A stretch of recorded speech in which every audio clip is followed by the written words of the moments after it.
स्वागत है दोस्तों आपका हमारे YouTube चैनल पर, जहां आज हम बात करने जा रहे हैं एक नए टॉपिक के ऊपर। जी हाँ, वो है वेद और विज्ञान। जी आपने बिल्कुल सही सुना, हम मॉडर्न साइंस और विज्ञान के ऊपर आज बात करने वाले हैं।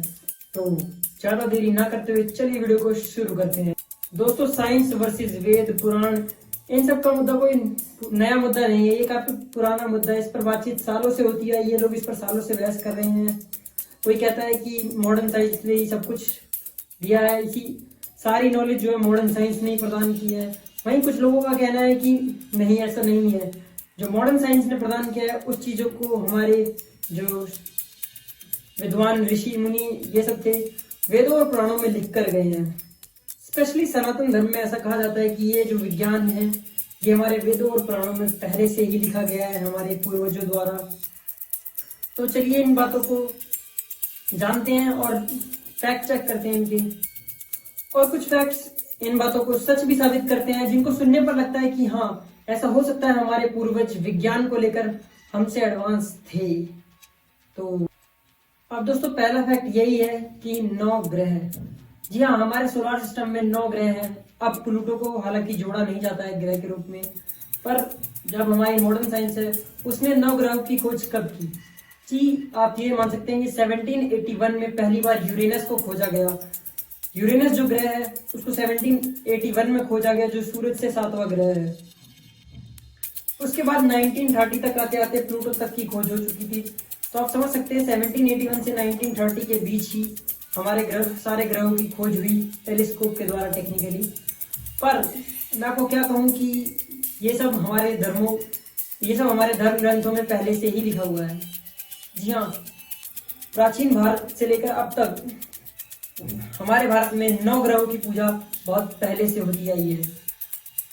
तो दोस्तों, सनातन धर्म में हजारों सालों से ही 9 ग्रहों की पूजा होती आई है। इनफैक्ट बस इस फैक्ट को ऐड करना, इस फैक्ट में थोड़ी सी अगर करेक्शन करें तो सूर्य और चंद्रमा को भी यहाँ एक प्लेनेट कंसीडर किया जाता है, और राहु केतु ये 4 प्लेनेट अलग है। बाकी 5 प्लेनेट जो हैं, मरकरी, वीनस, सैटर्न, ऐसे प्लेनेट जो हैं एग्जैक्ट वही प्लेनेट है जो हमारे सनातन धर्म में पूजे जाते हैं। तो इस फैक्ट को भी हम कहीं ना कहीं कह सकते हैं कि 9 ग्रहों की पूजा हमारे यहाँ बहुत पहले से होती है, पर मॉडर्न साइंस ने 1930 तक ही 9 ग्रहों को खोजा था।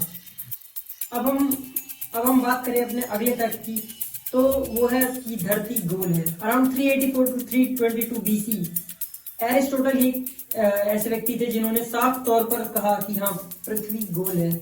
इससे पहले सबका सिर्फ मानना था, ये था, उन्होंने साफ तौर पर घोषणा की कि पृथ्वी गोल है। और 19 से 1522 के आसपास इस चीज को एक्सेप्ट किया गया। सोच लो इतनी लेट इस चीज को एक्सेप्ट किया गया कि पृथ्वी गोल है, स्फेरिकल शेप में है पृथ्वी। और वहीं मैं अगर आपको कहूं कि हमारे जो धर्म ग्रंथ है उनके अनुसार जो हमारे भगवान विष्णु है उनका एक अवतार है वराह अवतार। जी हाँ, वराह अवतार, अगर आप उनकी कोई भी पिक देखोगे तो उनमें अमूमन एक नॉर्मल पिक मिल जाती है जिस पर उन्होंने अपने दांतों या सींगों, आप जो मर्जी समझ सकते हैं, उन पर पृथ्वी को उठाया हुआ है। तो वहां पर जो पृथ्वी का शेप है वो स्फेरिकल है। जी हाँ, गोल है। तो ये हम समझ सकते हैं कि हमारे धार्मिक ग्रंथों में पृथ्वी को एक लंबे अरसे से गोल ही माना जाता है। दोस्तों, आज मॉडर्न टाइम में साइंस इतनी आगे बढ़ गई है, फिर भी अगर आपका घर अगर समुद्र के पास है तो आप समुद्र की आवाज को अंदर आने से नहीं रोक सकते, कुछ भी कर लीजिए आप। वहीं अगर मैं बात करूं हमारे जगन्नाथपुरी मंदिर की, तो वो एक ऐसा मंदिर है जो समुद्र के किनारे स्थित है। जी हाँ, तो समुद्र के किनारे स्थित है, पर मजे की बात यह है कि उस मंदिर के अंदर जाने पर समुद्र की आवाज आपको सुनाई नहीं देती।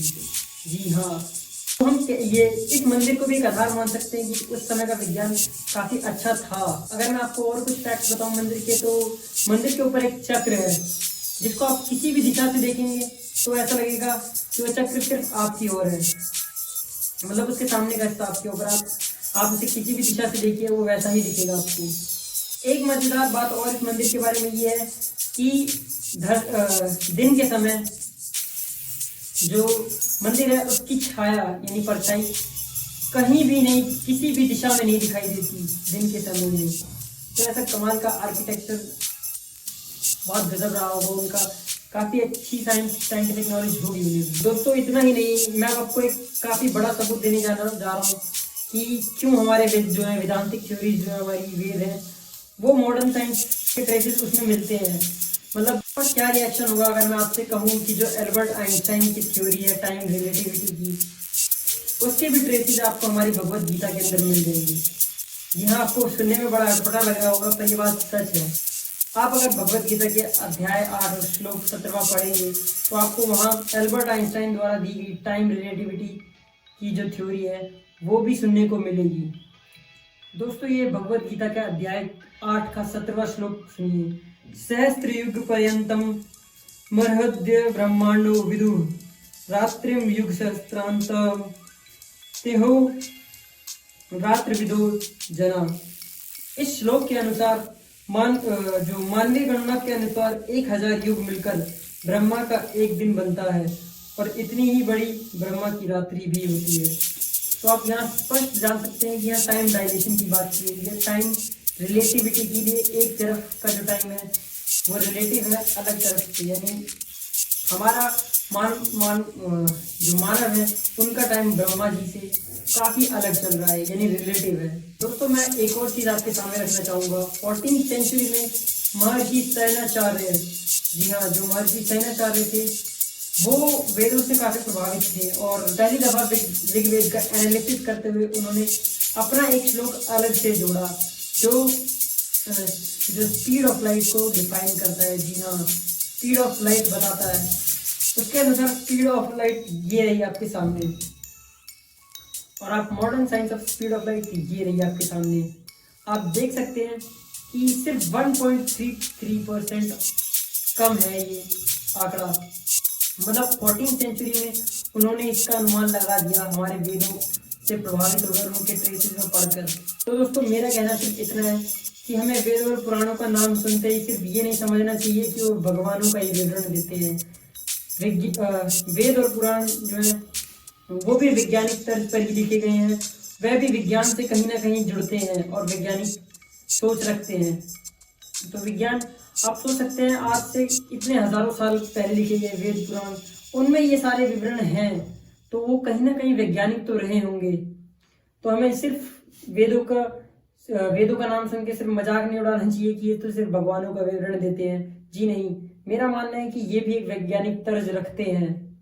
तो वेदों और पुराणों का मजाक उड़ाना कि ये तो सिर्फ भगवानों का विवरण देते हैं या सिर्फ हिंदू लोग हैं उनके भगवानों के बारे में बताते हैं, ये कहना गलत होगा, क्योंकि वेद और पुराण भी अपना एक अलग साइंटिफिक पॉइंट ऑफ व्यू रखते हैं। जी हाँ, वहां पर भी आपको साइंटिफिक थ्योरीज के ट्रेसेस मिलेंगे। तो मैं यही कहना चाहूंगा, उनका मजाक इस तरह से उड़ाना है कि वो तो सिर्फ भगवानों को विवरण देते हैं या माइथोलॉजीज हैं या जो मर्जी है आप समझ लेते हैं उन्हें। नहीं, वह एक वैज्ञानिक तर्ज हैं जो वैज्ञानिक तौर पर लिखे गए हैं। तो दोस्तों, अगर आपको मेरी ये वीडियो पसंद आई हो तो इसे लाइक कर दीजिएगा, चैनल को सब्सक्राइब कर दीजिएगा, वीडियो को शेयर कर दीजिएगा। तब तक के लिए मैं मिलता हूं आपसे नेक्स्ट वीडियो में।